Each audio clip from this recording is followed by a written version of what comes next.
hermeneutika, Al-Quran dan hadis. Itu teman-teman. Kemudian di sebelah kanan saya sudah hadir pembicara yang sangat luar biasa. Boleh minta tepuk tangannya?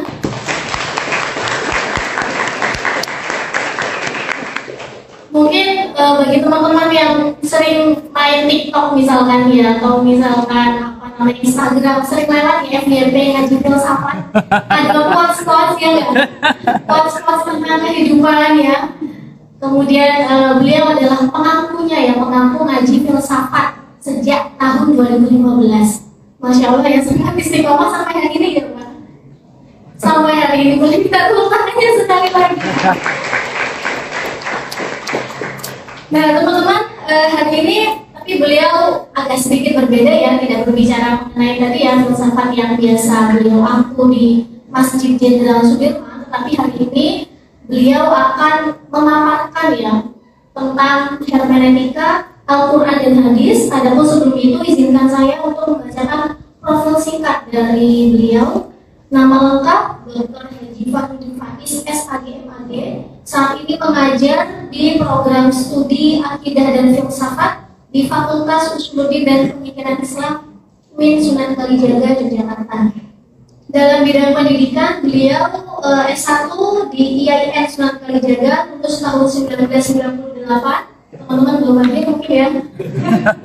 Kemudian S2-nya sama di IAIN Sunan Kalijaga, lulus tahun 2001, dan S3 di UIN Sunan Kalijaga dan lulus pada tahun 2015 pada bidang studi Islam. Beberapa karya beliau diantaranya yang berkenaan dengan hermeneutik ya. Pada tahun 2020 ada riset mengenai hermeneutika Al-Quran, teori kritik dan implementasinya yang diterbitkan oleh Dialektika. Kemudian riset terbaru mengenai social judgment ya, Sabda Endawu Hamengkubuwono 10 regarding the appointment of the Crown Princess yang terbit di jurnal UMT pada tahun 2024. Pada tahun 2023 juga beliau banyak menerbitkan riset-riset ya tentang salah satunya misalkan tentang intimate relationship of elderly Hajj pilgrimage dan lain sebagainya teman-teman. Dan salah satu tadi yang terkenal beliau menjadi pengampu ya dalam bidang pengajian. Beliau menjadi pengampu ngaji filsafat setiap minggu hari Rabu misalnya ya. Hari Rabu teman-teman yang nggak pondok mungkin bisa belajar ke sana ya di Masjid Jenderal Sudirman di Kejayan, di daerah Kejayan. Biasanya mulainya setelah Isya. Dulu ketika saya masih kuliah beberapa kali saya ikut ngaji filsafatnya Bapak. Demikian teman-teman, setelah ini langsung saja kita berikan kepada beliau, kepada Bapak Fahrudin Faiz selaku pembicara pertama.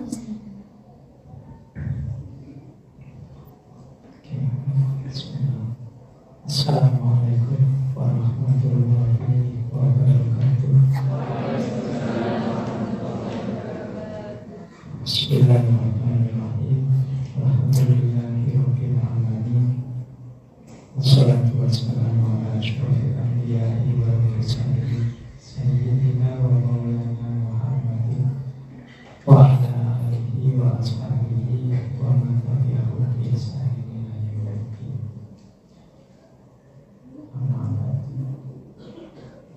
yang saya hormati Pak Dekan, Bapak Ibu dosen yang hadir siang hari ini.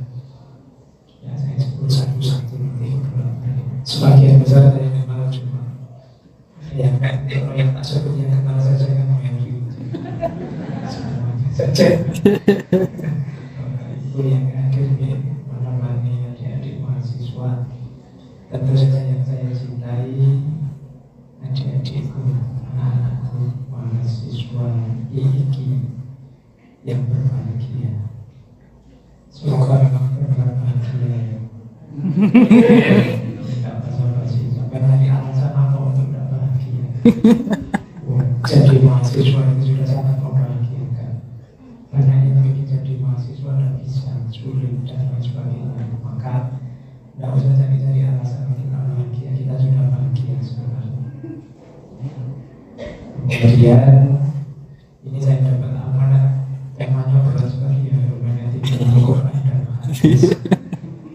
Insya Allah nanti kalian dapat itu di kelas.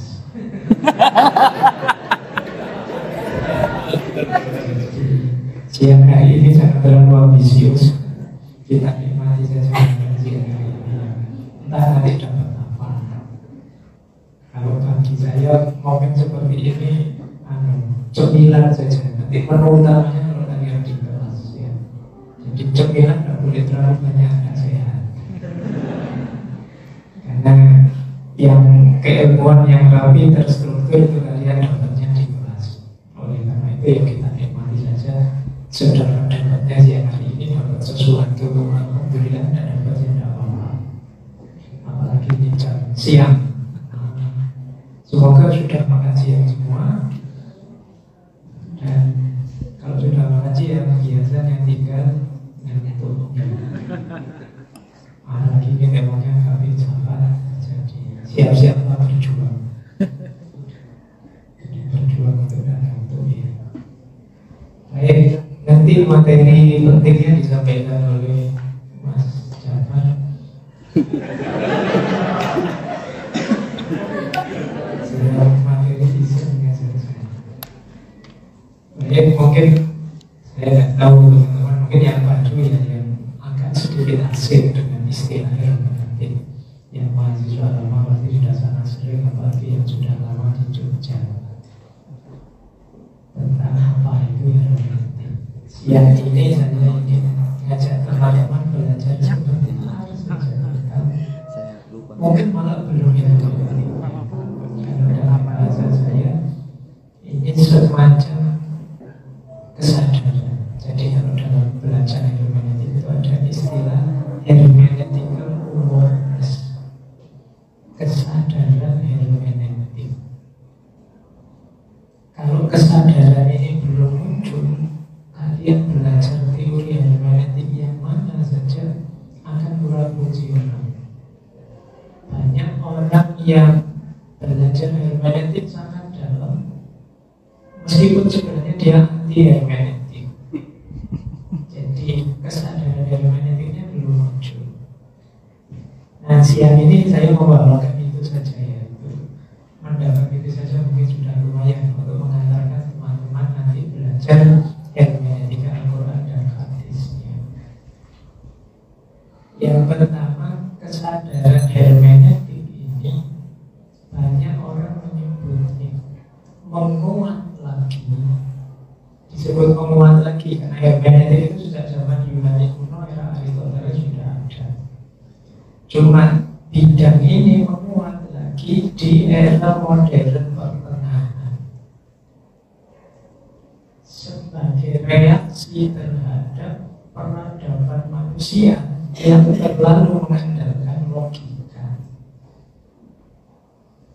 Sementara dunia manusia itu tidak se-eksak logika. Logika itu kan 1 tambah 1 2, setengah lebih kecil daripada 1, kayak gini kan logika. Nah, membaca manusia zaman itu juga kan orang sedang senang-senangnya dengan sains. Membaca manusia pun dipikirnya persis seperti membaca benda-benda, menggunakan logika yang 1 tambah 1 2 tadi. Makanya kalian mungkin teman-teman pernah baca buku-buku psikologi misalnya, itu kan menjelaskan manusia itu eksak. Oh, manusia itu usia sekian sampai sekian, gimana usia sekian. Ini membaca manusia eksak. Kayak zaman dulu misalnya, oh manusia itu usia pertumbuhan, kalau masih anak-anak usianya sedih misalnya 7 sampai 10 tahun itu dekatnya dengan permanen. Baru nanti usia 17-an baru lawan jenis. Ini kan coba dibaca psikologi perkembangan. Padahal teori ini kalau dipakai hari ini kamu bubar sekarang. Kemarin ada kasus itu kan anak SD dengan teman-temannya melakukan hal yang seperti itu. Itu teori psikologi perkembangan dari mana? Tidak nyambung. Katanya nggak mungkin ada rasa-rasa kalau masih SD. Oh, sekarang anak SD itu sudah yang apa-apa. Jadi ini yang disebut tadi ya, membaca manusia tidak se-eksak itu, tidak se-pasti itu.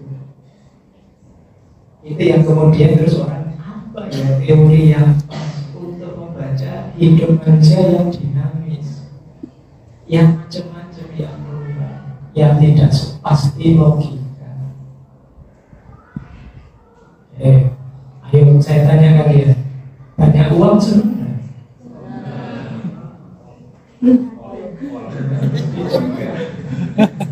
Kalau saya banyak uang biasa, sangat banyak uang baru senang. Tapi ada orang itu yang banyak uang malah stres, nggak jadi senang, tidak mesti. Punya pasangan cakep senang nggak? Nggak mesti juga. Ada yang punya pasangan cakep tambah kurus mikir.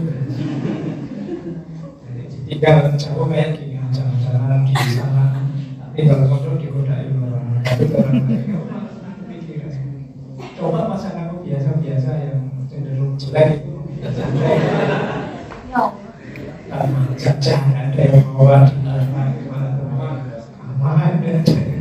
kalau menyimpan ini dunia manusia. Ini nilai A seneng nggak? Seneng, nggak mesti juga. Saya dapat mahasiswa itu dapat nilai A senangnya setengah mati. Ada yang dapat nilai A itu nggak kaget dia. Biasa kok saya tidak semester 1 nilai saya A terus nggak kaget. Jadi itu manusia. Jadi tidak bisa dipastikan kita membacanya seolah-olah kalau sudah begini mesti begitu. Itu uniknya manusia. Maka membaca dunia manusia itu perlu alatnya sendiri. Tidak bisa seperti komputer, seperti robot yang 1+1 2. Makanya nanti belakangan terus wacana-wacana seperti hermeneutik ini laku. Diambil dari yang saya sebut kesadaran hermeneutik. Ini kuncinya di sini berarti memahami hermeneutik. Bahkan nanti kalau dihubungkan dengan dunia tafsir, Al-Qurannya satu, tapi tafsirnya bisa ribuan, puluhan ribu, bahkan jutaan tafsir dari ayat yang sama. Itu kan berarti tidak sama kayak matematika yang 1+1 2. Nah, ini bagian dari yang kita sebut tadi kesadaran hermeneutik. Makanya sekarang orang sebut membagi dua pemahaman itu, ada yang jenisnya logika, ada yang jenisnya hermeneutika. Logika itu untuk yang eksak-eksak, hermeneutika itu untuk yang humaniora, yang manusiawi. Dicubit sakit dan warnanya biru itu logika, tapi dicubit seneng atau ngamuk ini batas itu. Ya kan ada orang itu dicubit marah-marah, berani itu saya, tapi ada yang dicubit lagi dong. Ini ya konteksnya bisa berbeda. Nah dari situ terus muncul namanya kesadaran hermeneutik. Ada beberapa konten dari kesadaran hermeneutik ini. Selain tadi pembedaan antara logika dan hermeneutika, konten pertama, aspek pertama dari kesadaran hermeneutik itu kesadaran pluralitas. Hidup ini multidimensi, multi aspek. Hal yang sama jika dilihat dari aspek yang berbeda, kesimpulannya bisa beda. Jadi ini yang disebut pluralitas. Misalnya, minuman ini yang alhamdulillah yang bukan aqua. Israel. Ada itu kan cuma minum, ada yang melihatnya fungsional, minum apa Israel atau rakyat itu kayaknya Israel juga. Jadi ini yang disebut hidup itu multidimensi. Makanya tadi saya bilang jangan cari alasan untuk tidak bahagia. Itu sebenarnya ada sih bagian dari hidupmu yang tidak bahagia, tapi ya tetap yang bahagia juga banyak. Ini yang disebut manusia itu multidimensi. Multidimensi berhubungan dengan pluralitas, keragaman. Secara niscaya manusia itu beragam. Itu bahasa agama yang sunnatullahnya memang begitu. Jadi kesadaran keragaman itu Itu rumus pertama untuk kita masuk ke dunia itu, bahwa makna itu bisa beragam. Ayatnya bisa sama kalau diubah dengan Al-Quran, tafsirnya bisa beda-beda. Ada banyak ragam jenis tafsir. Ayatnya misalnya kata-katanya si matahari, nanti bagi saintis tafsir ilmi dengan sufi yang tafsir isari itu maknanya bisa berbalikan. Bagi yang itu kan ya matahari itu yang kita lihat yang hari itu yang cahayanya sekian puluh juta derajat dan lain sebagainya. Nanti sufi yang baca ini sebenarnya bukan matahari, ini simbol bagi Nabi Muhammad. Yang satu Nabi Muhammad, yang satu matahari yang kita lihat ini. Ini yang disebut multidimensionality of meaning. Jadi makna itu beragam multidimensi sesuai dengan nanti dengan konteksnya masing-masing fasih. Kesadaran pluralitas. Yang kedua, kesadaran progresivitas. Kesadaran progresivitas itu kesadaran hidup ini berkembang. Jadi kalau pluralitas itu berhubungan dengan ruang, kalau progresivitas berhubungan dengan waktu. Dulu bagaimana, sekarang bagaimana, itu bisa berubah, bisa beda. Hidup kita itu tidak hanya macam-macam, tapi juga berkembang. Teman-teman yang dulu sebelum mahasiswa dengan sekarang itu saya pastikan sudah berbeda, sudah tidak sama lagi. Kalau tidak percaya sekarang, kalau ada yang masih punya buku harian zaman SMA boleh dibaca lagi sekarang. Itu kan mesti senyum-senyum sendiri. Jadi aku dulu kok begitu amat ya, lucu pakai gengsi kamu begitu kan. Padahal dulu nulisnya sambil nangis-nangis sambil gitu ya. Sekarang waktu dibaca ketawa-ketawa merasa konyol sekali saya dulu butuh banget aku itu kan gitu. Kenapa bisa begitu? Kita berubah sekali. Saya bukan yang dulu lagi. Ada nggak yang ingin coba saya kembali ke masa lalu dengan saya yang sekarang? Beda kayak gitu. Oh, coba SMA kemarin saya agak berani sedikit itu aja. Nggak ada yang begitu ya. Jadi kenapa begitu? Kita berubah. Dan tidak hanya kita, siapapun manusia dia berubah. Ini namanya kesadaran progresivitas. Nanti ada kalanya pemahaman tertentu relevan pada zamannya, tapi begitu zaman berubah, jadinya pemahaman tadi relevansinya hilang. Nah, ini pentingnya kalian, maka tafsir itu berkembang terus. Maka zaman dulu pasti tidak sama dengan zaman sekarang. Misalnya saya kemarin baca itu besok di akhirat itu tangan kita bicara. Membayangkan tangan bicara zaman dulu itu kalian membayangkan tangannya bisa bunyi kan? Tapi sekarang gitu kalian ngerti teknologi WA, teknologi Instagram, Twitter itu kalian tahu kan jempol kita ini juga bisa ngomong panjang lebar. Nah, itu kan pemahamannya berubah. Dulu mungkin pemahamannya dia ngomong sendiri, sekarang ternyata tidak harus itu akhirat. Hari ini kita juga setiap hari sibuk mendengarkan tangan kita yang bicara, jempol kita yang sangat aktif. Ini salah satu contoh. Bisa saja makna itu nanti berkembang nanti siapa tahu lama-lama rahasia macam-macam yang kemarin misterius akhirat itu terbuka juga, bisa kita pahami secara rasional. Ini yang disebut progres, perkembangan hidup kita membuat pemahaman kita juga ikut berkembang. Itu kesadaran kedua. Kesadaran ketiga dalam hermeneutik, khususnya hermeneutik modern, ada istilah kesadaran historis. Jadi kesadaran historis itu kita itu sebagai manusia, cara kita memahami sesuatu, cara kita mengerti hidup kita dan lain sebagainya, itu tergantung kesejarahan kita. Ada yang pemarah, ada yang cengenges, ada yang hidupnya serius terus, ada yang hidupnya sangat santai. Ini sebenarnya banyak berhubungan dengan kesejarahan.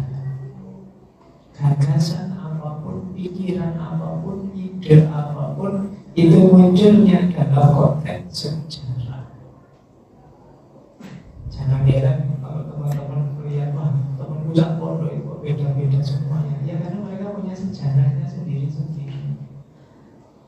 Ada yang cocok dengan kita, ada yang tidak cocok. Yang satu hidupnya bersih sekali ada kotoran sedikit nggak kuat. Yang satu kotoran semua.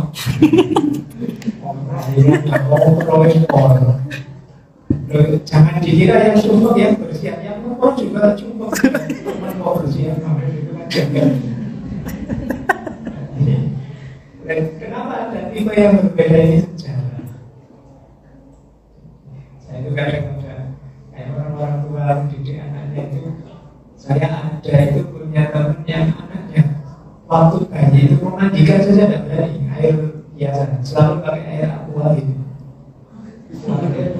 Waktu anaknya sakit, jadi kalau memandikan anaknya aqua dia, jadi harus steril. Alasannya biar tidak sakit. Sebaliknya yang satunya, saya juga mengatakan santai saja begitu. Air-air agak kotor sedikit tidak apa-apa, hujan-hujan tidak apa-apa. Alasannya apa? Biar anaknya kuat. Aku kalian pilih yang mana? Mau dimandi pakai air aqua atau istirahat ini tuh masing-masing ada argumennya, ada reasoningnya, tapi keputusan diambil pasti karena kesejarahan masing-masing. Mungkin yang satu latar belakangnya dokter sehingga mungkin pernah lihat betapa kotornya air biasa itu ada kuman kabar jelek kalau rumah aku nggak boleh gini jadi terus akhirnya mandikannya pakai air aqua. Sementara yang satu mungkin orang tuanya petani dan lain sebagainya jadi biasa sudah air kotor nggak apa-apa. Jika saya dulu kalau ke sawah ya ingin minum ya ambil saja dari selokan itu di sawah diminum dan saya usia 90.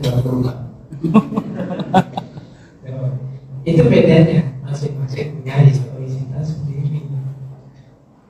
Di sini ada yang anti rokok. Itu Pak. Oh iya.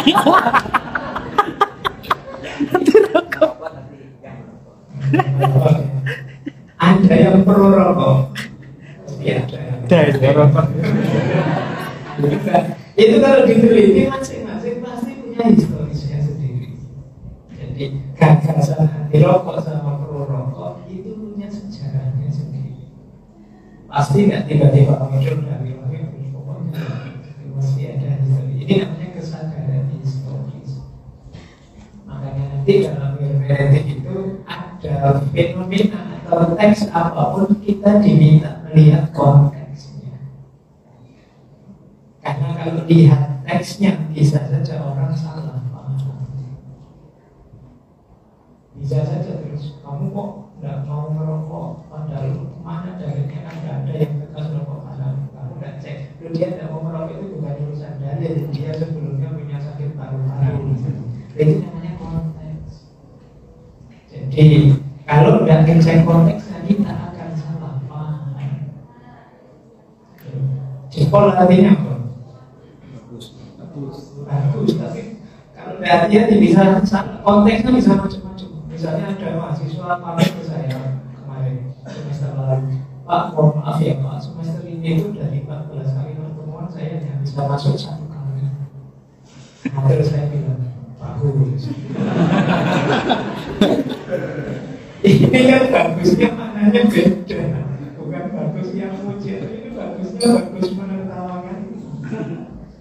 Jadi jempol saja harus tahu konteksnya apa. Itu yang disebut kesadaran historis, kesejarahannya orang dulu. Sama-sama nanti mungkin ada yang tengah malam di WA temanmu sudah tidur belum? Itu maknanya bisa banyak. Kamu harus tahu konteksnya. Bisa saja iseng saja mungkin niatnya nggak kamu dia nggak tidur. Bisa saja naksir peduli. Bisa saja maknanya bisa banyak. Jadi jangan kesusu main dulu, jangan kesusu GM dulu. Ini konteksnya apa? Sama lah kayak lama dan ketemu kemarin itu tiba-tiba, wah lama dan ketemu tambah cakep aja. Itu serius cakep apa benar? Itu 90% lah. Jangan terus kok aku tambah cakep ya. Ini yang disebut historis, jadi konteks. Apa-apa dari persepsi konteksnya. Begitu salah konteks bisa salah paham. Ini kesadaran ketiga. Makanya nanti ketika kalian belajar hermeneutika Al-Quran, ini yang paling banyak diuraikan tentang kesejarahan, historisitas dan konteks. Ini sangat penting. Kemudian tadi sudah coba kesadaran apa saja? Pluralitas, Kompleksitas. terus konteks. Alhamdulillah nggak masuk. Saya memberikan yang keempat. Jadi setelah pluralitas, kompleksitas dan historis, ada kesadaran meaning, kesadaran makna. Kadang-kadang orang menyebutnya kesadaran perspektif. Kesadaran perspektif itu begini, ketika saya memahami sesuatu, sebenarnya sesuatu itu apa dan bagaimana tergantung saya membunyikannya. Ini namanya kesadaran makna. Ya kayak tadi, sekedar lihat logo Aqua, terus kita memaknainya Israel ini makna. Israel atau tidak itu dari kepala kita. Itulah meaning. Nanti di aspek meaning ini ada yang bilang sebenarnya dunia ini indah atau tidak, itu tergantung kita. Jadi dunia ini nyaman atau tidak tergantung kita. Al-Quran itu luar biasa atau tidak, akhirnya tergantung pemaknaan kita. Makanya orang yang bagus dengan Al-Quran bisa banyak. Kenapa? Dia sudah punya mindset duluan. Dia sudah punya sudut pandang duluan di kepalanya sebelum membaca sesuatu. Nanti ada satu adagium, to know adalah to be.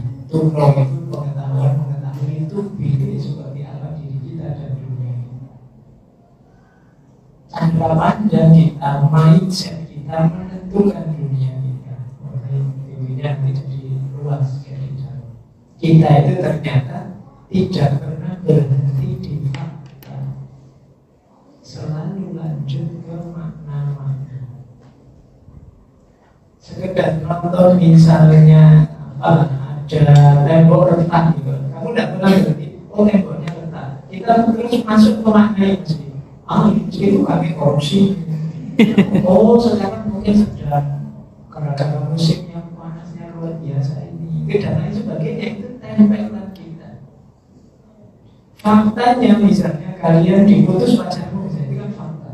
Tapi apakah ini anugerah atau bencana, itu mana? Ada yang memaknai bencana, aku kehilangan pasangan dalam hidupku, itu dari pikiran kita sebenarnya. Tapi yang lain bisa saja, alhamdulillah diputus, saya bebas sekarang, bisa nyari lagi, bisa. Ini. Jadi manusia itu jarang berhenti di fakta. Dia selalu masuk ke level makna. Acara siang hari ini seperti ini enak ya?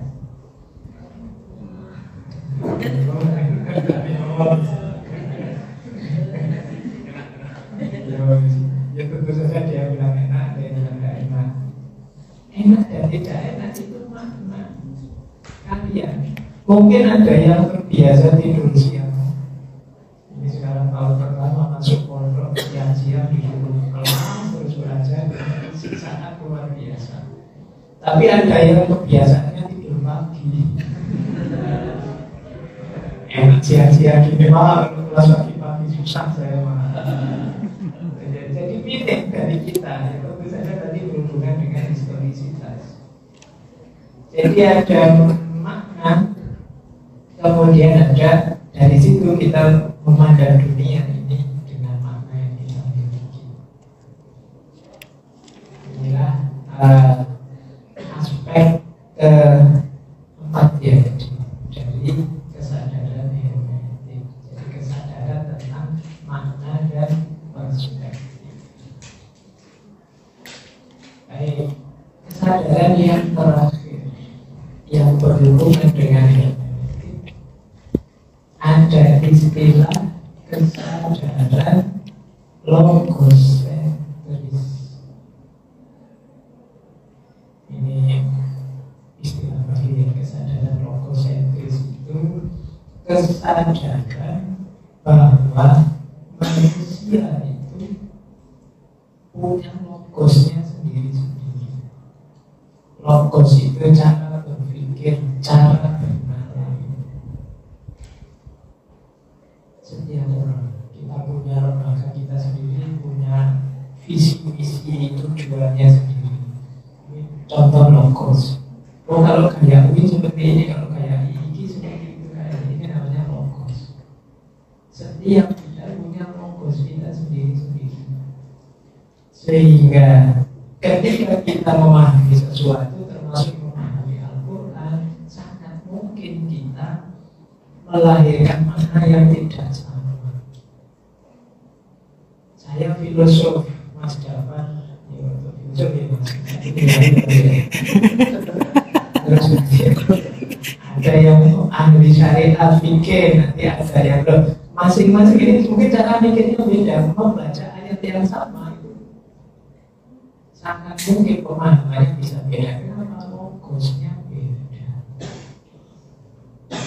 Ini yang disebut logosentris. Zaman dulu sebelum era hermeneutik, orang itu ngeyel dengan logosnya masing-masing. Yang benar ya ini, yang paling valid ya ini, terus begitu. Nah belakang itu orang sadar, oh iya ya, ternyata ya manusia itu beda logosnya saja. Nanti banyak perdebatan besar, baru ketahuan belakangan ini sebenarnya bukan urusan mana yang paling benar, tapi logosnya memang berbeda. Imam Ghazali logosnya teologis, logosnya filosofis, proses nalarnya berbeda, makanya beda. Jadi ini aspek terakhir dalam kesadaran hermeneutik, yaitu adanya logosentrisme. Jadi setiap orang itu beda-beda. Nah, teman-teman harus punya kesadaran ini dulu nanti sebelum masuk ke hermeneutik. Bahwa teman-teman sadar tiap orang punya logosnya sendiri. Teman-teman sadar bahwa pemahaman itu sifatnya plural, progresif, perspektif dan lain sebagainya, yang kita sebut 5 tadi. Inilah yang disebut hermeneutical consciousness atau hermeneutical awareness, kesadaran hermeneutik. Kalau kesadaran ini belum muncul, nanti teori-teori hermeneutik itu akan sangat berat bagi teman-teman. Karena lawannya model hermeneutik kan model logik tadi, logika. Yang A sama dengan A, 1 tambah 1 2. Orang yang ada di kesadaran logik ini akan menganggap ya pikiranku yang paling benar, tafsirku yang paling masuk akal, yang paling cocok dan lain sebagainya. Lumayan ya ada satu teori. Masih ada waktunya.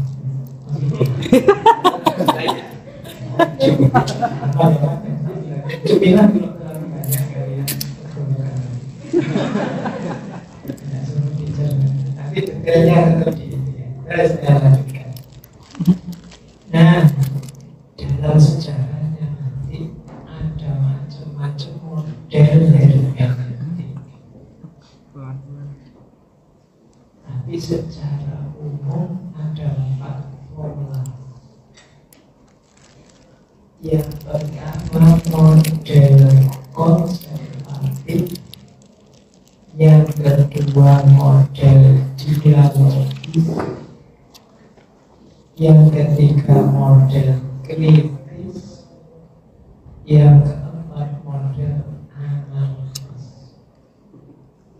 Ada model analisis yang banyak dikritik orang, tapi kalian perlu kenal juga.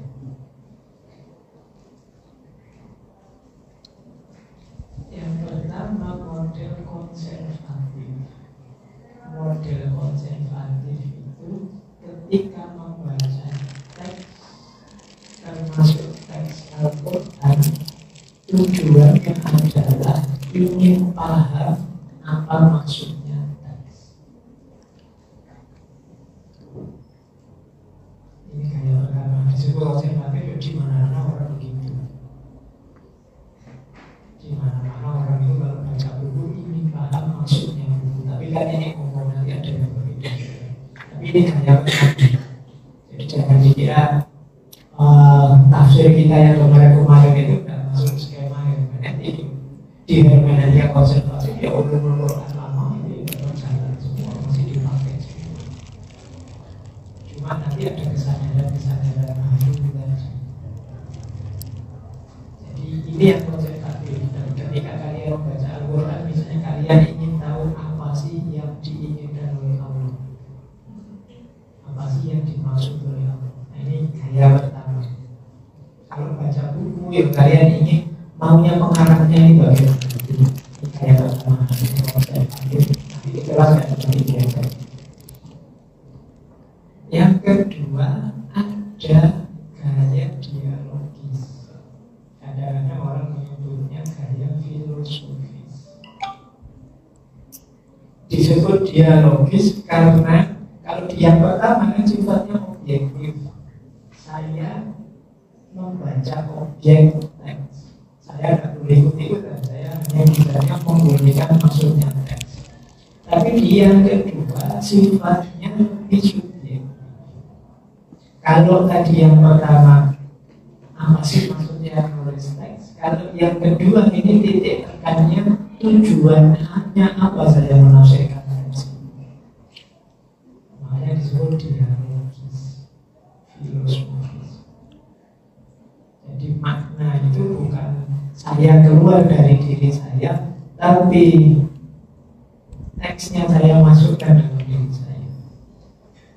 Di level kedua ini nanti teman-teman ketemu istilah-istilah misalnya kontekstualisasi.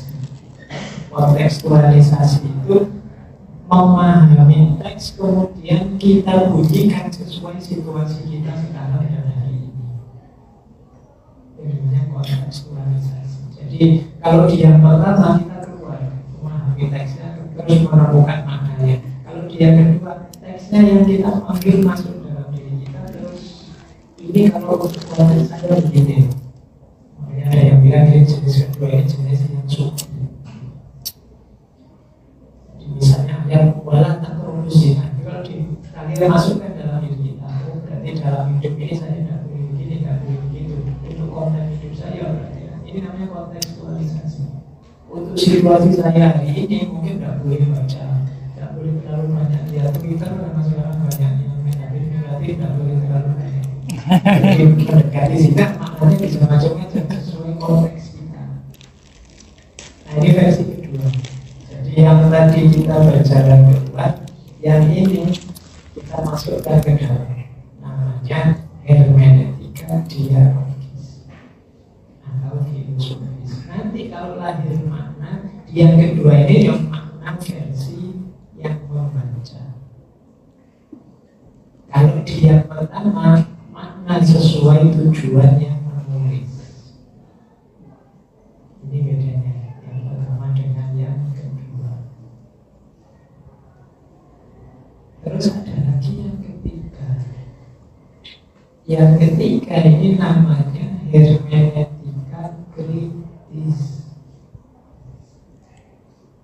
Kalau yang kritis itu kita keluar dari pembaca dan penulis. Jadi kita melihat dari luar menemukan bahwa baik itu pembaca maupun penulis itu sama-sama ada kepentingannya. Jadi hermeneutika kritis itu melihat ada yang perlu dikritisi dari dua aspek tadi. Jadi ini kalau tadi yang pertama keluar dari diri, kalau yang kedua memasukkan diri, yang ketiga justru keluar dari wacana tadi melihat dari luar apa yang pas, apa yang tidak pas.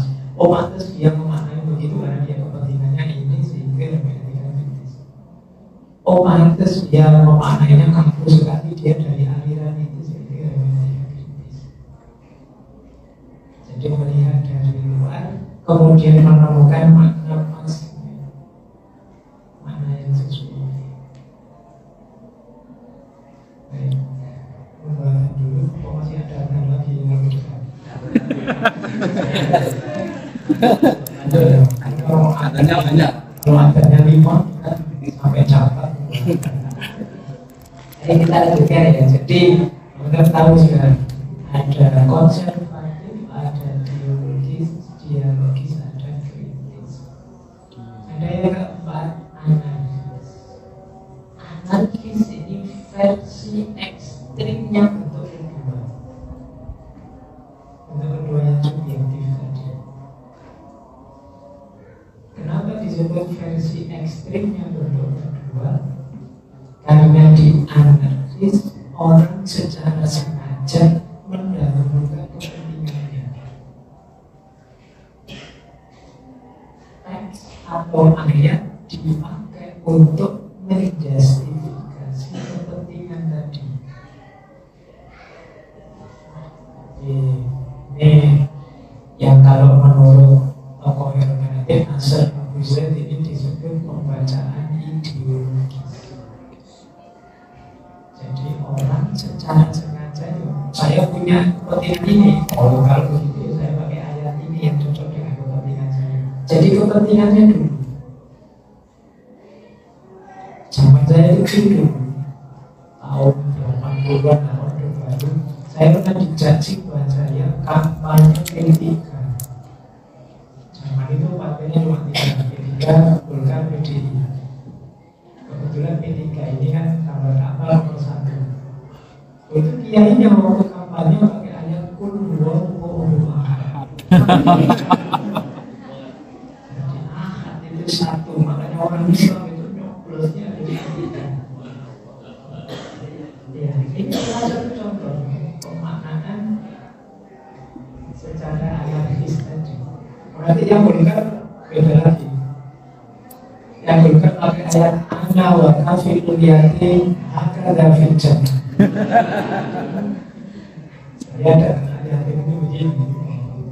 Nanti yang PDI salah sunnah kunna fihi wajada halakan iman. Yang ketemu 3, yang milih 3 dan menemukan nikmatnya keimanan. Ini pembacaan ideologis. Kepentinganmu dulu kamu dahulukan. Anarkis. Waktu tidak punya pacar kemana-mana bilang bola tak profesional. Begitu punya pacar ayatnya ganti wajah lucu.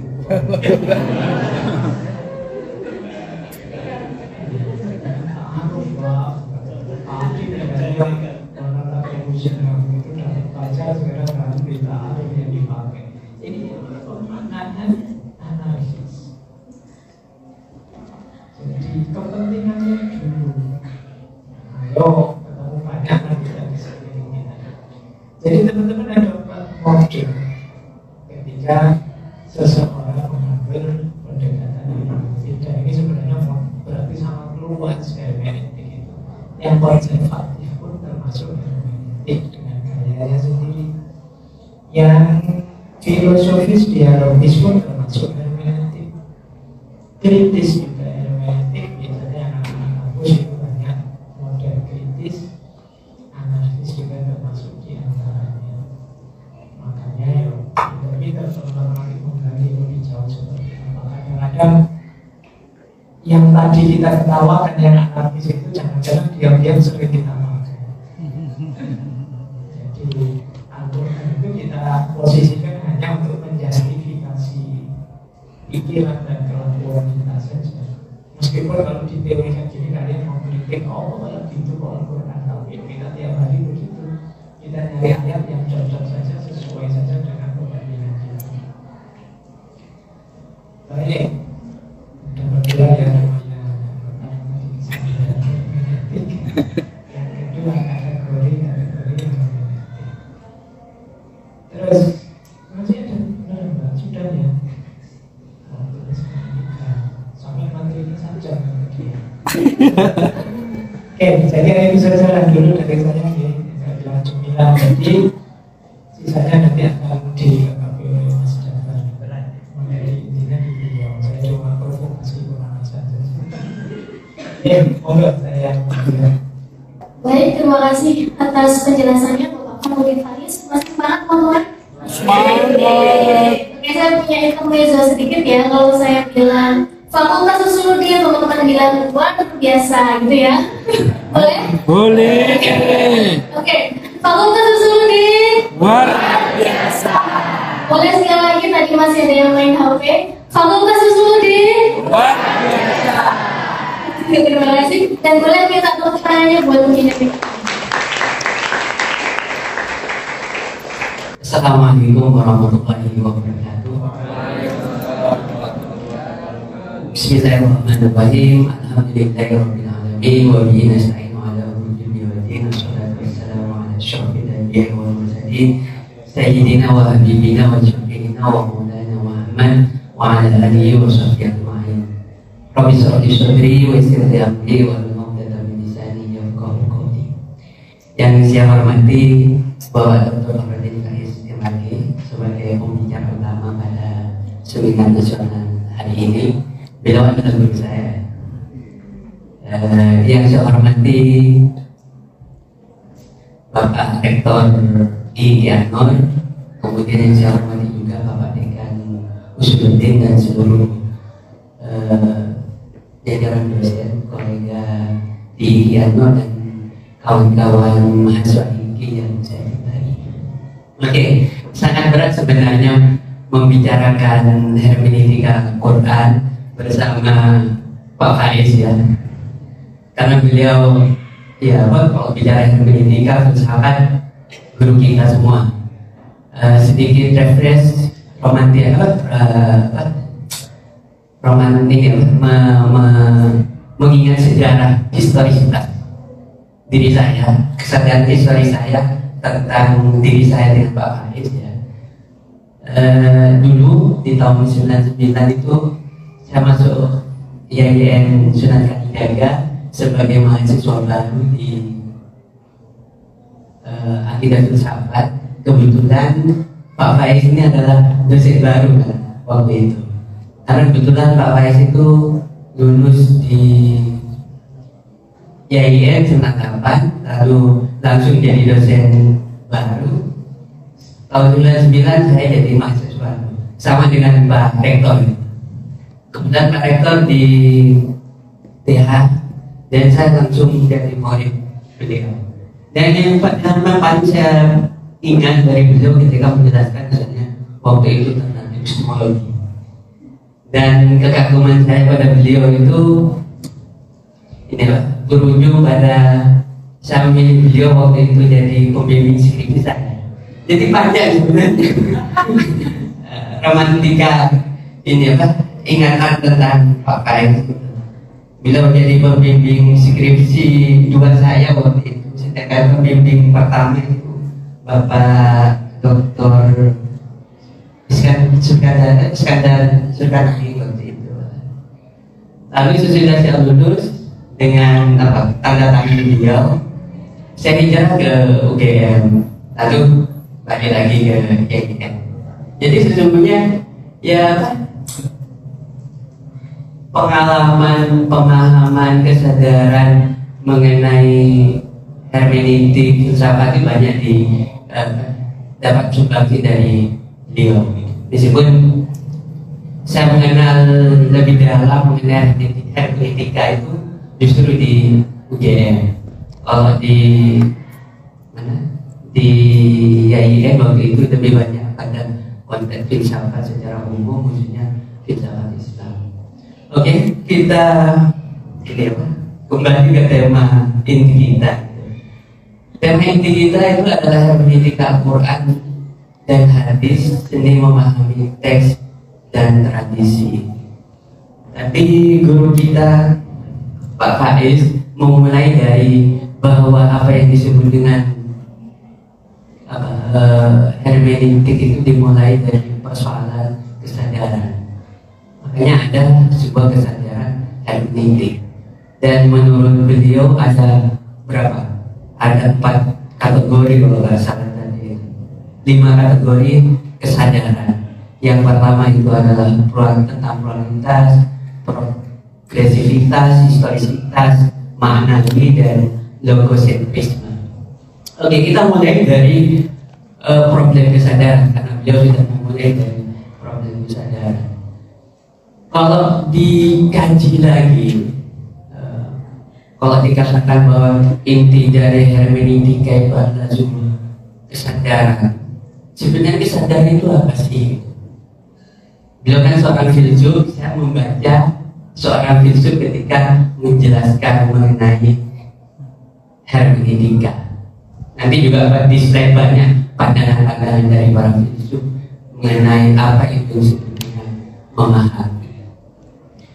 Kalau saya boleh berpandangan, di antara 5 kategori yang diajukan Pak Faiz tadi, yaitu kesadaran kualitas, progresivitas, historisitas, maknawi, dan logosentrisme, sesungguhnya kesadaran inti dari kesadaran hermeneutis itu adalah kesadaran maknawi, kesadaran makna.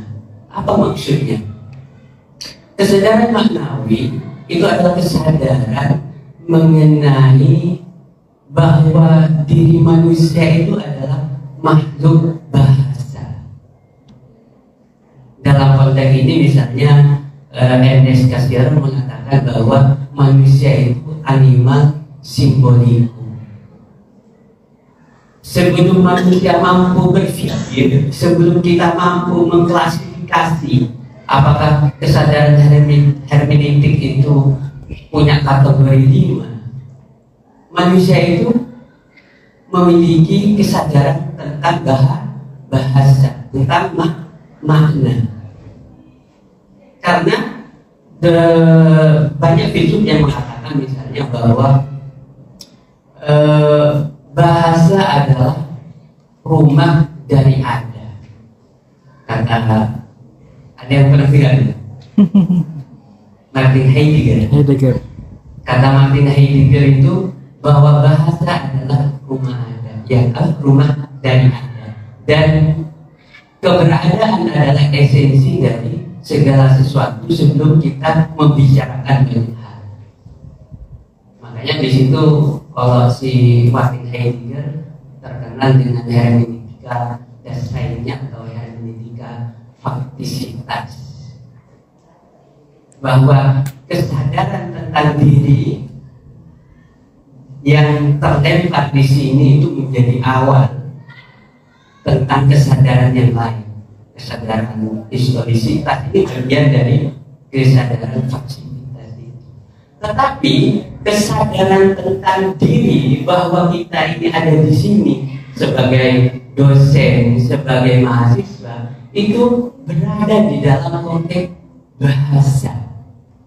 Karena kita tidak mungkin punya peradaban, kita tidak mungkin punya budaya, kita tidak akan memikirkan sesuatu hal yang penting di dalam kehidupan tanpa menggunakan bahasa.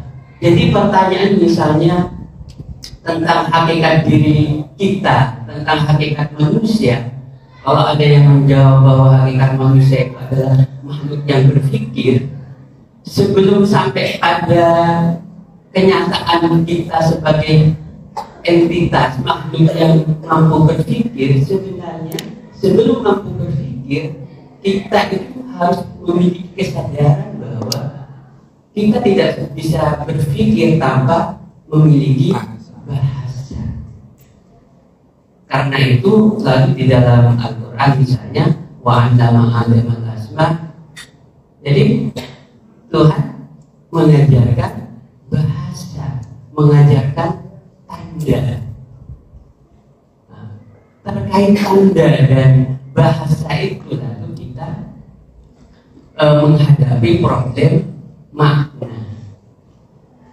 problem memahami. Lalu pertanyaannya kemudian, kenapa di sini di dalam seminar ini tajuknya hermeneutika itu dianggap sebagai sebuah seni memahami? Sebenarnya anggapan atau lemparan mengenai konsep mengenai memahami sebagai budi itu diutarakan oleh salah satu filsuf hermeneutika, yaitu Schleiermacher. Beliau itu menulis sebuah artikel yang judulnya itu Art and Interpretation, seni dan memahami, seni dan tafsir.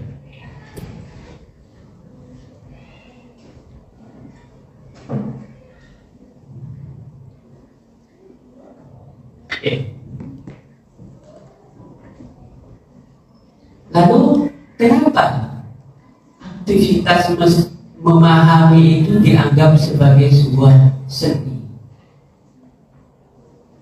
Di dalam artikel tersebut, si Schleiermacher mengatakan bahwa ketika kita hidup di dalam konteks yang serba historis ini, yang meruangkan waktu ini, kita dihadapkan pada konteks kesalahpahaman. Setiap hari kita dihadapkan dengan kesalahpahaman.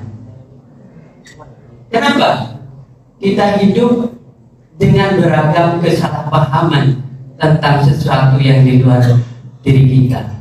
Kita mungkin saya mungkin suatu waktu salah paham mengenai Bu Aini, atau siapa kalian dengan rekan kalian sering dihadapkan dengan kesalahpahaman. Kenapa kesalahpahaman itu muncul di dalam kehidupan kita? Menurut si Schleiermacher, karena kita itu hidup dengan prasangka diri kita. Jadi prasangka yang membuat beragam kesalahpahaman itu muncul. Lalu apa hubungannya memahami itu menjadi sebuah seni? Nah, karena itu menurut si Schleiermacher ini bahwa untuk menuju sebuah kepahaman itu bukan suatu hal yang sederhana, perlu usaha yang sangat keras, canggih, maka dia merupakan sebuah seni. Jadi tidak mudah untuk paham itu.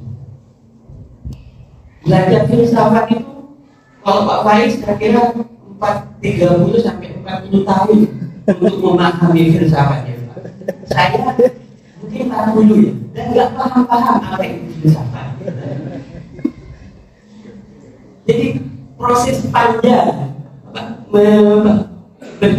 ada proses yang demikian panjang dan keras untuk menjadi pribadi yang paham.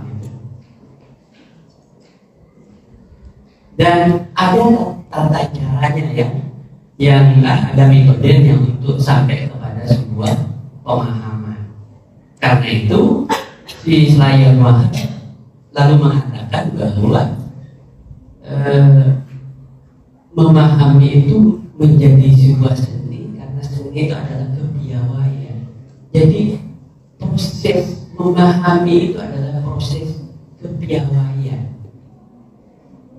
Misalnya Pak Faiz kenapa begitu dengan tenang menyampaikan tema hermeneutika Quran kali ini tanpa PowerPoint? Itu dia adalah sebuah kecanggihan dan merupakan butuh proses yang demikian panjang. Sudah sempat juga browsing mengenai hermeneutika menurut Pak Faiz gitu. Jadi saya dengar ada 1 atau 2 jam itu ketika beliau menjelaskan tentang hermeneutika, dan kurang lebih juga menjelaskan 2 hal ini mengenai apa itu consciousness hermeneutik dan model dari hermeneutika. Jadi memang tidak mudah ya. Jadi menurut Schleiermacher seni sebagai sebuah seni memahami itu adalah sesuatu yang perlu merupakan sebuah usaha yang tidak mudah dan selalu harus dilatih oleh manusia. Lalu kalau dalam konteks hermeneutika, dia menawarkan dua hal untuk memahami teks. Misalnya, dia menawarkan yang pertama, untuk paham sebuah teks, orang harus paham sisi gramatikalnya. Apakah hanya dengan memahami sisi gramatikal saja lalu kita paham buku-bukunya Pak Faiz? Enggak cukup, kata Slayer, bukan kata saya ya. Kata Slayer enggak cukup itu. Jadi kalau hanya baca bukunya Pak Faiz, kita enggak ngerti, tidak akan mengerti. Lalu apa yang selanjutnya agar kita mengerti isi buku yang karya Pak Faiz? Yang kedua adalah kita juga berproses memahami siapa Pak Faiz, siapa Dr. Fadli Faiz, yaitu pembacaan psikologi dari penulis. Maka dua momen ini menjadi sangat penting di dalam proses pembacaan hermeneutik. Itu dalam konteks hermeneutika yang filosofis. Lalu bagaimana kalau kita kaitkan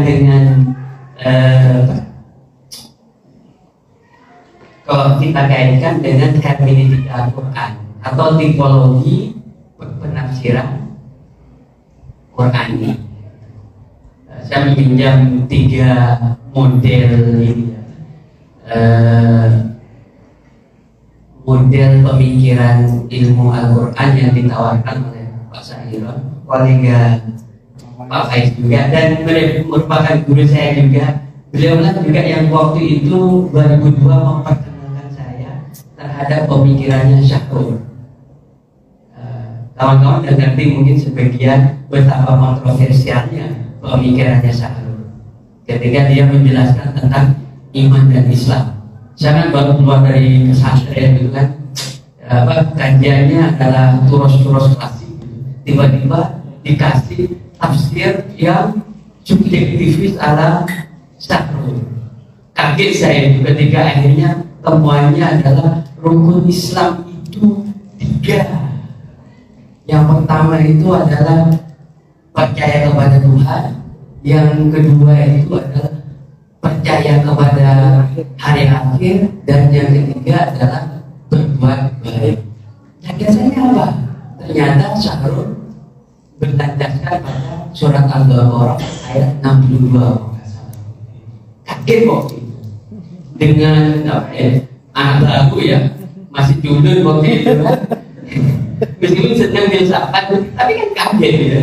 Karena selama ini yang namanya rukun Islam itu ya kita mengerti ada 5, terus rukun iman itu ada 6. Dengan pembacaan yang subjektivis ya ala Syahrul, kita ditawari dengan pandangan rukun Islam itu ya ini ada tafsir baru nih. Rukun Islam enggak cuma dari 3, sedangkan rukun iman itu ada 7. Apa saja itu? Pertama syahadat, kedua syahadat, sholat, zakat, kemudian yang 5 itu ditambah dengan musyawarah, dan apa satu lagi, ada 7, menepati janji. Dan ya itu adalah model-model tafsir baru bahwa di dalam hidup itu manusia ya, kalau kata Pak Faiz itu berada di dalam kesadaran yang progresif dan dinamis. Ya, anak pondok yang baru keluar dari pondok kemudian masuk YUM gitu, ya itu kan berada dalam fase dinamika juga. Dihadapkan pada hal baru ya kaget. Tapi sesudah itu ya menjadi tidak kaget lagi ketika kemudian mencoba untuk mempelajari ya bahwa tipologi manusia itu berada pada kesadaran logosentrisme tadi, bahwa orang itu dibangun dari kesadaran dari faktor historisitasnya, bahwa gak ada itu pemahaman yang berangkat dari nol kalau kata Martin Heidegger, bahwa yang namanya kesadaran itu selalu dimulai dari sebuah peranggapan, dan peranggapan itu yang pertama adalah ketika manusia terlempar ke dunia ini tanpa bisa memilih dalam konteks personalitasnya. Kalau dalam konteks identitas bisa dipilih, tapi kalau personalitas kan tidak bisa, karena bisa memilih gitu. Kalau bisa memilih, mungkin kawan-kawan banyak yang memilih menjadi kaisar ya, dilahirkan dari Ibu Iriana ya. Disebut sekarang juga kalau dalam konteks dinamikanya juga tidak menunjukkan juga kan secara politik. Ya begitulah problem hermeneutik yang kita hadapi, baik dalam konteks kehidupan secara umum ataupun dalam konteks penafsiran studi Quran atau hadis. Jadi kalau kata Pak ini, kalau kata Pak Syahiron itu ada 3 model tipologi penafsiran kontemporer, yaitu yang pertama kuasi objektivis konservatif, itu tafsir-tafsir yang literal, kebanyakan tafsir yang umum, yang mencoba dari membawa pemahaman masa lalu ke masa kini tanpa kurang ya saja, kurang dan lebihnya sesuai dengan konteks masa lampau. Kemudian kalau yang kedua yang subjektivis ala seperti Sahrul ini ya agak anarkis lah, anarkis. Jadi ya ini Pak, beliau melepaskan diri dari sisi historisitas. Jadi asbabun nuzul kayak kurang begitu penting menurut Sahrul. Yang penting adalah pemaknaan baru terhadap teks. Karena juga ada beberapa yang pernah mengkaji anti sinonimitasnya Sahrul, bahwa setiap kata itu memiliki maknanya tersendiri. Gak ada sinonimitas di dalam Al-Quran menurut Sahrul. Masa Tuhan, kalau kata Sahrul, masa Tuhan ini menyatakan sesuatu dalam konteks yang sinonim-sinonim, kayak buang-buang tenaga dan waktu aja. Buat Tuhan ketika berfirman ya, ketika dia mengatakan menyebut kata Quran itu berbeda dengan ketika Tuhan menyebut kata Furqan atau kata yang lain yang untuk sebagian orang itu adalah kata yang sinonim. Tetapi menurut Sahrul itu enggak seperti itu. Seharusnya kita memahami Al-Quran itu yang subjektivis. Lalu yang terakhir adalah kuasi objektivis progresif yang mencoba menjembatani yang subjektivis dan yang kuasi objektivis konservatif itu. Jadi mendayung di antara dua pandangan. Oke, kita pakai ini pendekatan hermeneutika kontemporer modern yang untuk sebagian orang itu dianggap liberal ya. Kalau bicara mengenai agak hati-hati juga kalau kita bicara hermeneutika, karena hermeneutika itu beberapa orang dianggap ya sesat. Makanya di sini Pak Faiz agak diubah dalam kurikulum, tidak menggunakan istilah hermeneutika tapi filsafat tahlil. Jadi agak aman. Jadi tidak menjadi fokus atau sasaran tembak orang-orang seperti Adian Husaini. Orang-orang UIN itu kan YIN menjadi sasaran tembak dari ini orang-orang yang tidak suka dengan hermeneutika seperti Adian Husaini dan kawan-kawan. Kemudian tipologi yang ketiga ini bisa kita temukan dari misalnya dari teori makna komputernya Pascal Hero, kemudian ada juga teori double movementnya Fadlur Rahman dan yang lain-lain. Saya kira itu dulu sebagai sebuah pembuka. Selanjutnya bisa kita lanjutkan dengan diskusi, bisa fokus ke Pak Faiz karena kita akan juga bertemu dengan beliau. Saya kira begitu. Assalamualaikum warahmatullahi wabarakatuh. Baik, terima kasih banyak Pak Jabar atas pemaparannya. Demikian tadi teman-teman sudah banyak dibahas ya, baik mengenai kesadaran hermeneutis, model hermeneutis, kemudian tadi Pak Jabar menambahkan ada kesadaran makna, kemudian juga tadi sudah dijelaskan ya konsep hermeneutikanya Schleiermacher tentang pendekatan dramatis dan psikologis, konsepnya Martin Heidegger, kemudian tadi juga terakhir pembagian ya hermeneutika kecenderungan hermeneutika Al-Quran dari Bapak Sayyid Samsudin. Kemudian kita lanjut ya dengan sesi tanya jawab. Silakan teman-teman, sesi tanya jawab dibuka. Bisa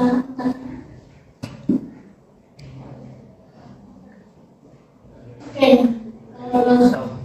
Ayub sama Syauki ya. Oke, silakan. Assalamualaikum warahmatullahi wabarakatuh.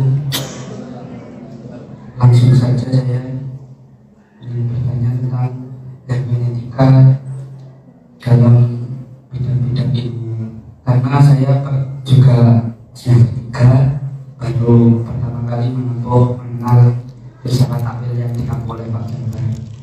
Yang ingin saya tanyakan, apakah hermeneutika itu bisa mengaitkan dengan ilmu lain dalam konteks-konteks tafsir seperti bahasa atau misalnya pemahaman-pemahaman dalam masalah-masalah percakapan ilmu. Terima kasih. Assalamualaikum warahmatullahi wabarakatuh. Oke, langsung dijawab boleh. Langsung aja. Langsung aja. Oke, sekarang kita lanjut ke pertanyaan kedua. Silakan ya. Boleh satu lagi perempuan ya.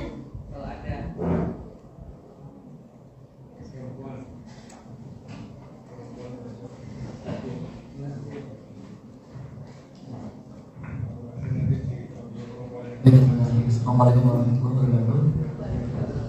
Terima kasih kepada moderator. Sebenarnya nama saya Muhammad Abdullah dari IAT semester 3. 2 tahun lalu.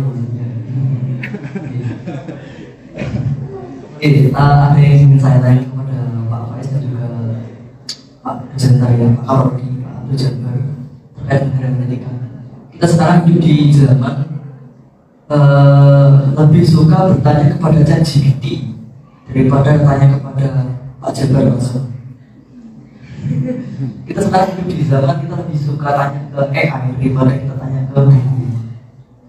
Kemarin saya sempat membaca suatu artikel yang cukup menarik ya, yang ditulis oleh Alberto Romelli. Judulnya itu Digital Hermeneutic from Interpretation with Machines to Machines Interpretational. Ada satu pertanyaan yang saya bangun dari hasil membaca tulisan tersebut bahwa seperti ini Pak. Dalam konteks sekarang era digital, ada suatu momen di mana suatu teknologi itu mampu membuat suatu abstraksi, mampu membuat suatu asosiasi dan juga korelasi tanpa pengawasan manusia secara lebih saya bilang mengerikan. Dan ini dari permasalahan tersebut, apakah untuk kedepannya untuk teknologi ini, apakah ini akan menjadi suatu entitas interpretasi yang mungkin akan ada selain daripada entitas manusia itu sendiri, yaitu adalah teknologi. Kemudian saya juga pernah membaca tulisannya Rifai dan juga Bishop tentang filsafat hermeneutika antara estetika dan seni. Ada suatu ketika AI atau teknologi itu mampu menghasilkan suatu karya seni, dan itu ada dua kemungkinan. Pertama, dia tidak bisa melampaui kemampuan manusia dalam menciptakan sesuatu. Di perspektif kedua, dia mampu menciptakan mampu melampaui penciptaan manusia dan mampu menggali sisi kognitifnya sendiri. Nah, dari dua pertanyaan ini nih, saya teringat dengan tulisannya Kapuro. Rafael Kapuro itu pernah menulis judulnya Digital Hermeneutic dan Online. Nah, dia mengatakan bahwasanya dalam digital hermeneutic itu bukan hanya soal kita bagaimana mengetahui interpretasi dari teks di media sosial, di dunia digital, tapi bagaimana kita mengetahui teks tersebut itu mampu mempengaruhi proses sosial dan proses yang lainnya. Nah, dari pernyataan tersebut saya tertarik dengan suatu hal yang bersifat ontologis tentang sesuatu yang ada, yaitu entitas manusia sebagai tafsir, sebagai penafsir. Itu bagaimana dengan hadirnya teknologi yang saat ini itu sudah gila. Mungkin kawan-kawan di sini merasakan sendiri gimana AI itu sudah mampu melahirkan suatu narasi-narasi dan wawancara-wawancara yang mungkin tidak kita duga sebelumnya. Mungkin ini juga pernah diteliti oleh Ben Singer dan juga Fraser Wells dalam tulisannya di Cambridge itu juga mengatakan bahwasanya apa yang dilakukan AI sekarang tentang interpretasi terhadap teks agama itu belum pernah terjadi sebelumnya. Nah, itu yang menjadi pertanyaan saya adalah bagaimana entitas manusia berhadapan dengan teknologi yang saat ini cukup mampu membangun suatu wacana dari narasi-narasi tentang teks-teks agama tersebut. Mungkin sekian. Wassalamualaikum warahmatullahi wabarakatuh. Oke, mungkin satu pertanyaan lagi dari teman-teman silakan. Oke, boleh Tata, silakan bisa maju Tata.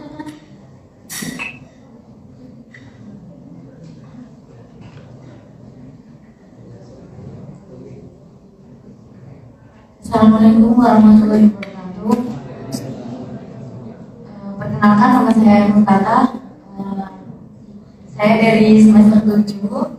Sebenarnya ingin bertanya yang ada kaitannya tadi dengan yang disampaikan sama Pak Faiz tentang kesadaran hermeneutika. Sebenarnya sebelum kita sampai kepada kesadaran hermeneutika, kemudian tadi sudah disampaikan Pak Jebar bahwa ada kesadaran sebelum menyadari bahwa harus dan pentingnya menyadari adanya kesadaran hermeneutika itu. Yang ingin saya tanyakan, bagaimana caranya kita menumbuhkan kesadaran itu, karena terkadang kita tidak sadar dan kita akhirnya terbawa dalam menafsiri atau memahami teks-teks tadi, jadi tidak konservatif, jadi tidak subjektif, tidak objektif yang telah disampaikan Bapaknya. Jadi bagaimana caranya kita menumbuhkan kesadaran itu tumbuh sebagai mahasiswa ilmu Al-Quran dan tafsir yang perkembangan AI juga telah sangat pesat. Jadi itu pertanyaan yang ingin saya tanyakan. Terima kasih. Oke, terima kasih Mbak Tata. Tadi pertanyaan pertama tentang bagaimana keterkaitan hermeneutika dan dengan lain. Pertanyaan kedua tentang bisakah teknologi hari ini menggantikan peran manusia dalam interpretasi teks agama. Kemudian yang ketiga, bagaimana cara menumbuhkan kesadaran. Oke, mungkin Bapak dan Mbak silakan menjawab dulu. Silakan Bapak. Oke, saya dulu ya. Nanti yang menjawab yang pertama tentang hubungan hermeneutika dengan ilmu yang lain. Jadi sudah saya jelaskan ya sebelumnya sebentar bahwa hermeneutik ini banyak masuk nanti ke bidang-bidang ilmu humaniora. Jadi tidak hanya tafsir, tidak hanya kitab suci. Teman-teman akan sering dengan istilah-istilah seperti hermeneutika hukum, hermeneutika sosial, hermeneutika budaya, bahkan kemarin ada tulisan hermeneutika politik. Karena memang seperti saya bilang tadi, hermeneutika itu satu bidang yang concern dengan dunia manusia yang plural, progresif, dan dinamis. Di hampir semua bidang humaniora kalian akan ketemu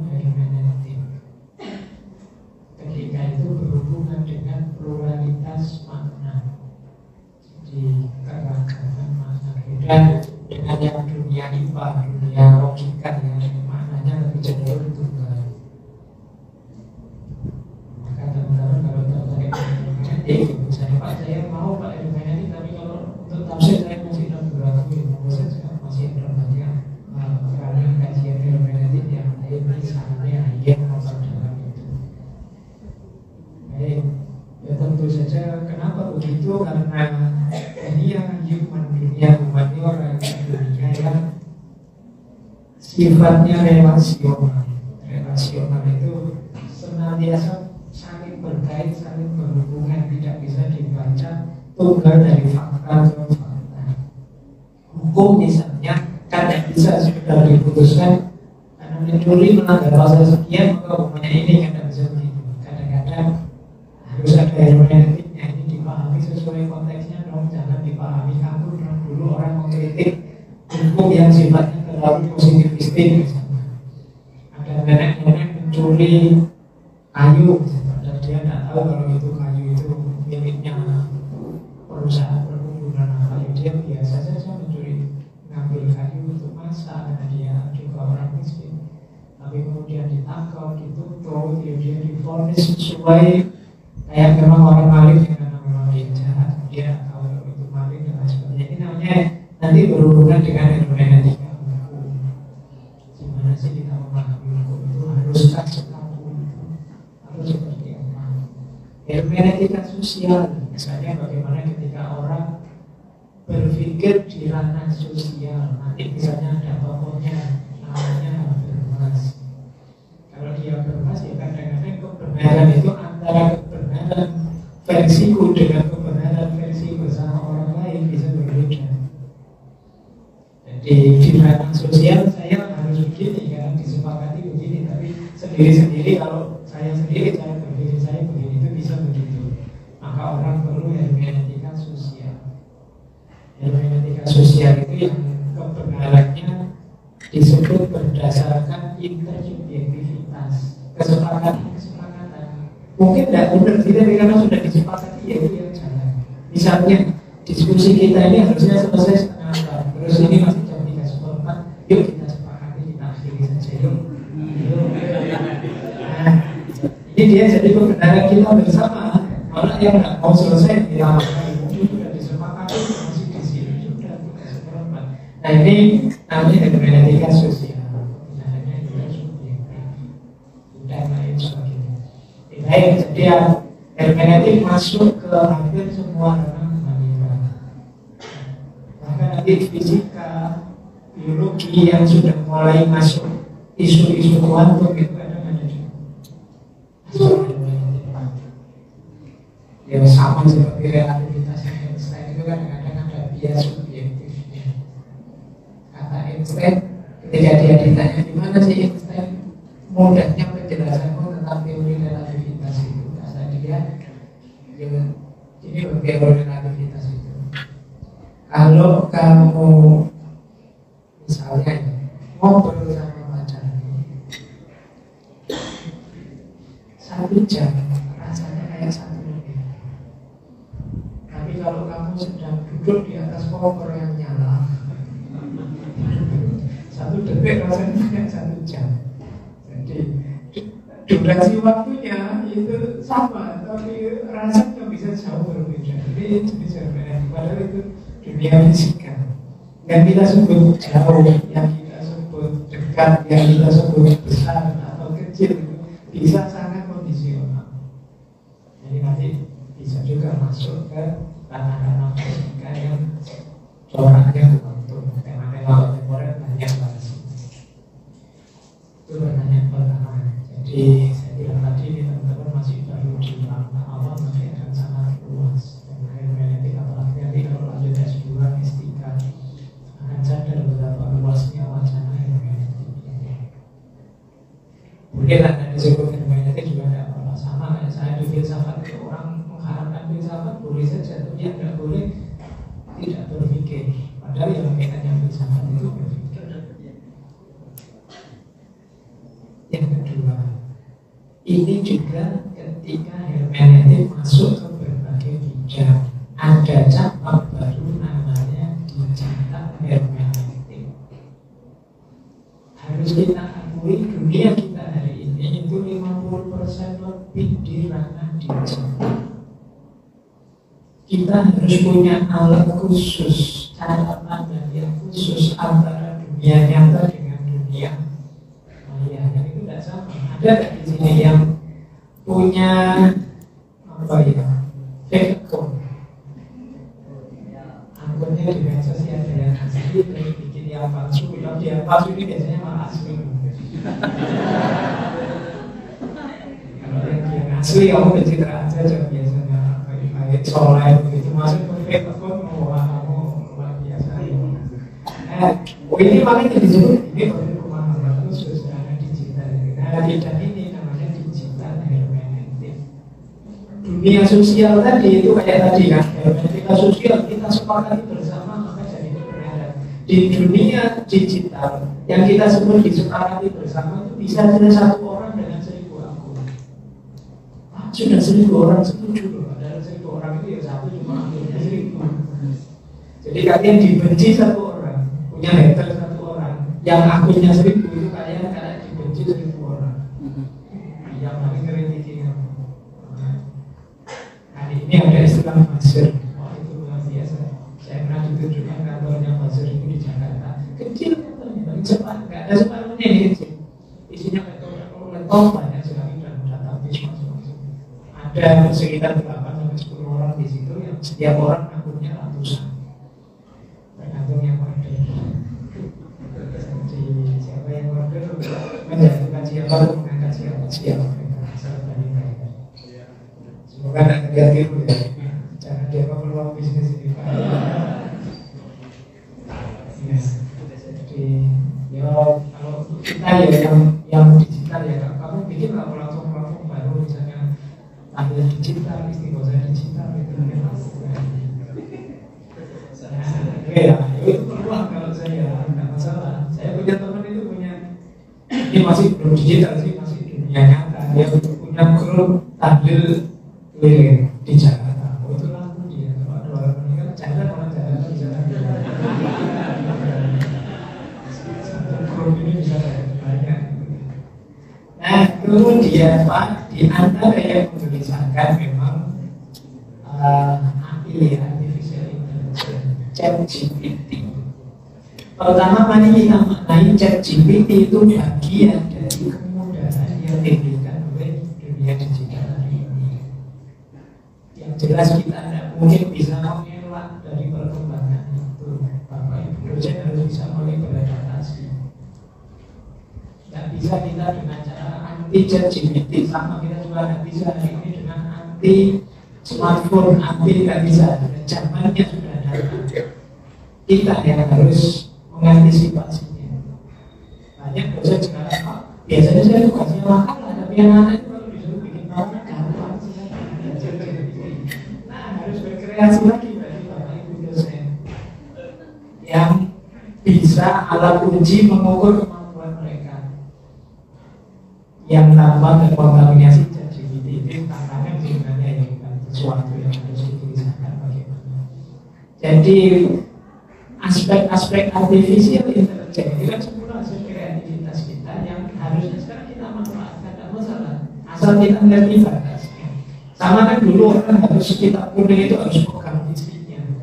Sekarang kalian ada manfaat, tapi karena itu lebih memudahkan. Kan harus kemudian kita kaku, kita kuning juga harus sudah ada yang sudah kita scan juga, kita klik juga, bentuknya digital. Memang zamannya sekarang begitu. Sekarang ada ChatGPT. Yang tidak boleh adalah alat-alat tadi yang harusnya jadi fasilitas kita yang memudahkan, pada akhirnya berbalik mempermudah kita.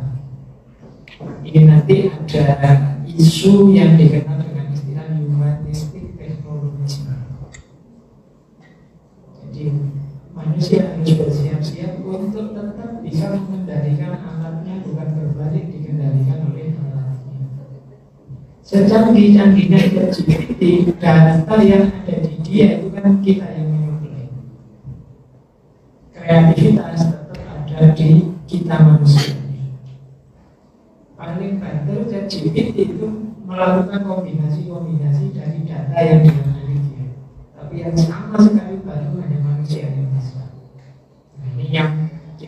teman-teman harus mulai bisa menyadari posisi. Mari kita pastikan yang namanya alat ya tetap alat. Jangan sampai alatnya tambah pinter, manusianya tambah pinter, tambah tergantung. Ini namanya bunuh diri kemanusiaan. Ini yang mulai banyak dimasukkan pengaruh-pengaruh mati. Harusnya ketika misalnya kalian HP-mu bisa ngaji, itu kalian lebih mudah ngaji, lebih mudah untuk mendengarkan, lebih mudah. Jangan dibalik, begitu artinya bisa ngaji, orangnya tidak ngaji lagi. HP-nya terus ngaji, nanti HP-mu langsung terluka duluan. Ada belakangan, kamu tidak ada pahalanya, yang banyak pahalanya HP-nya. Nah, itu fasilitas untuk dirimu. Jadi apapun nanti perkembangan yang terjadi harus tetap rumusnya masih teknologi untuk manusia. Jangan dibalik manusia untuk teknologi. Ini nanti jawabannya panjang, tapi ini saya bisa kita bahas ini. Artificial intelligence. Sejauh mana dia sifatnya adalah keuntungan bagi manusia atau mengancam manusia. Tapi tetap kuncinya tidak di mesinnya, tapi di manusianya. Kalau mentalitas kita keliru, maka pada akhirnya dia akan menyesuaikan manusia. Tapi dengan mental yang tepat, dia akan jadi berkah luar biasa untuk hidup kemanusiaan. Jadi kuncinya tidak di ChatGPT-nya, tidak di digitalnya, maka kalian jangan takut, jangan merasa terancam. Kuncinya tetap di dirimu. Karena sepinter apapun dia, kalau kamu tidak ngeklik dan makainya juga tidak bunyi dia. Jadi kuncinya di kalian. Yang ada di kalian. Makanya kalian tidak usah merasa terancam atau takut. Pastikan kalian tetap aktornya, bukan korbannya. Terus terakhir yang ketiga tadi, bagaimana menumbuhkan kesadaran hermeneutik tadi. Nah, kalau ini sudah lebih praktis ya, gimana sih Pak saya bisa sadar? Untuk bisa sadar yang pertama, ini saya pakai Imam Ghazali saja yang mudah. Kesadaran itu muncul yang paling awal dari pengetahuan, ilmu. Maka belajarlah terus. Kayak tadi kalian mau menyadari apa? Oh kalian tidak tahu yang bisa dari apa? Pengetahuan. Baru setelah saya bilang ada kesadaran 1, 2, 3, 4, kalian tahu sekarang. Setelah tahu apa kata Imam Ghazali, setelah ilmu itu syaja'ah. Syaja'ah itu berarti memulai. Ya itu dimulai kita sadari. Kalau harus melakukan sesuatu, kita mulai melakukannya sekarang. Banyak orang yang ilmunya berarti di ilmu karena tidak punya syaja'ah untuk memulai. Mikirnya kesuwen, bulat, overthinking. Kalian dari itu lama banget mikir. Padahal bahkan yang sudah jelas harus segera dieksekusi, kamu masih mikir. Itu penyakitnya generasi Z. Sekadar makan malam saja mikirnya bisa setengah jam, 45 menit. Makan apa ya? Roti sana, orang saya sudah makan kayak bisa panjang sekali mikir. Pagi ini nyuci dulu apa mandi dulu ya? Enaknya sudah mikir pada begitu. Jadi generasi ini. Ini kan kritiknya Imam Ghazali lemah di syaja'ah, keberanian memulai. Ada nggak di sini yang sering sudah ada laptop tinggal nulis nulis apa ya, mulainya ini dulu apa ini dulu, sudahlah YouTube dulu. Saya juga nulis. Ini kurang saja. Kalau ilmunya sudah tinggal saja, berarti memulai. Kesadaran tadi. Kalau sudah dimulai, tantangannya nanti bosan atau jenuh. Maka yang ketiga kata Imam Ghazali, istiqomah. Harus dihidupkan terus di istiqomah. Diulangi, agak memaksa diri, tidak apa-apa. Istiqomah itu baik, kok tidak apa-apa diulang. Tinggalnya istiqomah. Baru setelah istiqomah, puncaknya yang tentu saja tawakal. Sudah diikhtiari maksimal, pasrahkan pada Allah. Hasilnya apa? Monggo saja. Ini satu konsep, satu teori untuk menghidupkan kesadaran tadi. Dipahami, berani dimulai, diistiqomai dan pasrahkan pada hasilnya. Sebenarnya rumus untuk apa sih? Termasuk tadi kesadaran hermeneutik tadi. Ada banyak keuntungan ketika kalian punya kesadaran hermeneutik. Termasuk belakangan kan kita sering dinasihati untuk jadi orang yang terbuka, yang toleran, yang moderat, tidak kaku, tidak mentang-mentang, tidak menganggap dirinya sebagai paling benar dan lain sebagainya. Itu kesadaran hermeneutik. Di luar nanti sebagai landasan untuk kalian belajar metode hermeneutiknya. Jadi misalnya, Pak, hermeneutik bagaimana rumah Pak? Saya dapat kesadaran apa itu pun sudah untuk banyak mental yang kalian bangun tadi itu kan mental untuk kita terbuka, siap berkembang terus, siap